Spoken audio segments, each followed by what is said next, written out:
حضور علیہ الصلوۃ والسلام کی تشریف آوری جلوہ گری صرف اس امت کے لیے ہی اللہ کی نعمت غیر مترقبہ نہیں ہے، بلکہ حضور تشریف نہ لاتے تو آج بھٹکی ہوئی انسانیت کا قافلہ کس گڑھے میں گرا ہوا ہوتا۔ بیٹیوں کو زندہ درگور کر دیتے تھے۔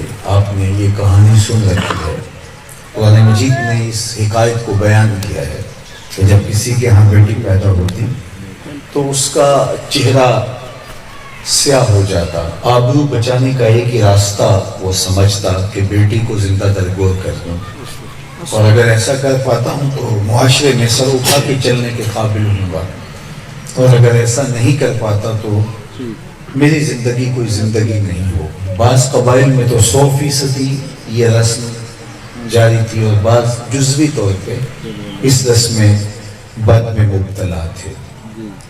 پھر حضور علیہ السلام تشریف لائے اور آپ نے آپ اس رسم کی بے خودی، کیسا منظر ہوگا کہ وہ معصوم کلی وہ قیامت کے دن اس ظالم باپ سے پوچھے گی کہ میرا قصور کیا تھا، میں نے ظلم کیا کیا تھا۔ اور اللہ تعالیٰ قرآن مجید میں ان بیٹیوں کا ذکر کرتے ہوئے بے ارشاد فرماتا وَإِذَا الْمَوْءُودَةُ سُئِلَتْ بِأَيِّ ذَنبٍ قُتِلَتْ، قیامت کے دن قبروں میں گڑی ہوئی بچیاں اٹھائی جائیں گی، ان کے ظالم باپ بھی کٹہرے میں ہوں گے، اور یہ سوال نامہ بارگاہ عزدی کی طرف سے ہوگا کہ کس جرم میں ان بچیوں کو قتل کیا گیا، قصور کیا تھا۔ معصوم رنی کلیاں وہ پھولوں سے بھی نازک، شبنم سے بھی نازک، اور ان کو زمین میں گاڑ دیا گیا اور اوپر سے مٹی ڈھیل دی گئی۔ اور کرنا کوئی، آج تو میڈیا پیچھے پڑ گیا، آج کا میڈیا بہت سرگرم ہے، اور ہماری عدالتوں نے، ہماری انتظامیہ نے، ہماری حکومت نے اس پر نوٹس لیا تو ہاہاکار مچ گئی، اور اس کو نشان عبرت بنا دیے جانے کے لیے مطالبات ہیں۔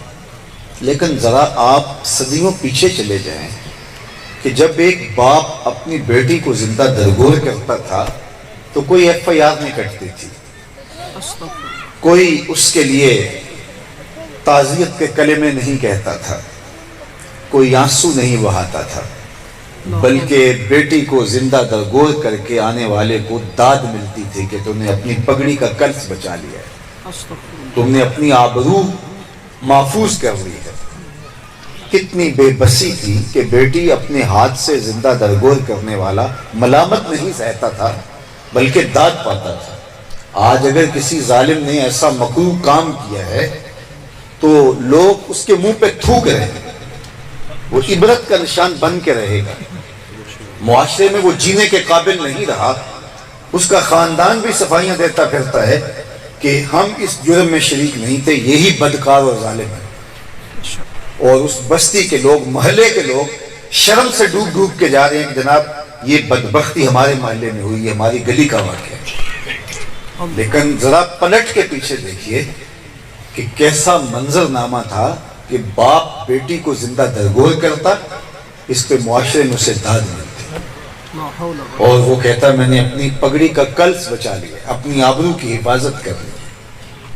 تو جب بیٹیوں کو زندہ درگور کر کے معاشرے میں داد مل رہی تھی تو ایک آواز بلند ہوتی ہے، اور وہ صرف کلمہ تحسین ہی نہیں ہے، کلمہ جہاد تھا، اور وہ آواز میرے اور آپ کے آقا و مولا حضور ختم المرتبت صلی اللہ علیہ وآلہ وسلم فدا امی و ابی کی تھی۔ آپ نے فرمایا بیٹیوں کو قتل کرنے والے سن لیں، میری فاطمہ میرے جگر کا ٹکڑا ہے۔ یہ کلمہ اس دور میں کہنا، آج میں بھی اپنی بیٹی کو اپنے جگر کا ٹکڑا کہتا ہوں، آپ بھی اپنی بیٹیوں کو اپنے جگر کا ٹکڑا قرار دیتے ہیں۔ بیٹی گھر سے ہم رخصت کر رہے ہوتے ہیں، ہماری کیفیت دیدنی ہوتی ہے، دل خون کے آنسو ہو رہا ہوتا ہے، اگرچہ سب کچھ خوشیوں سے کر رہے ہوتے ہیں۔ لاڈوں سے پلی ہوئی، محبت سے پروان چڑھی ہوئی بیٹی کو جب ہم رخصت کر رہے ہوتے ہیں، اگرچہ اس نے دوسرے محلے میں ہی جانا کیوں نہ ہو، لیکن دل پہ پتھر رکھ کے باپ اس کو رخصت کر رہا ہوتا ہے۔ آج تو ہر ایک بیٹی سے پیار کرتا ہے۔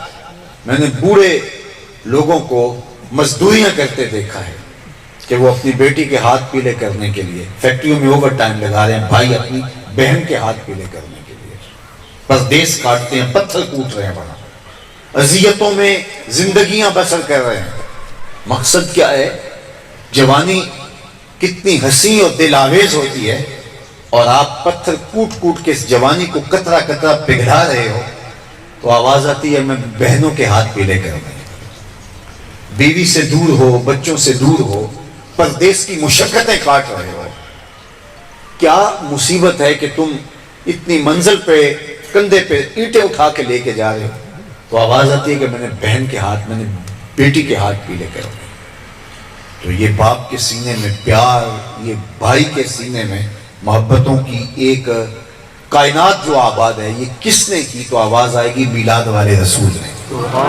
یہ باپ تو قتل کرتا تھا، یہ بھائی تو کاٹ دیتا تھا، تو کس نے آ کے بتایا کہ یہ پیار کیے جانے کے قابل ہے؟ سیدہ سلام اللہ علیہ جب حضور علیہ السلام سے ملنے آتی ہیں تو حضور کھڑے ہو کے استقبال کرتے ہیں.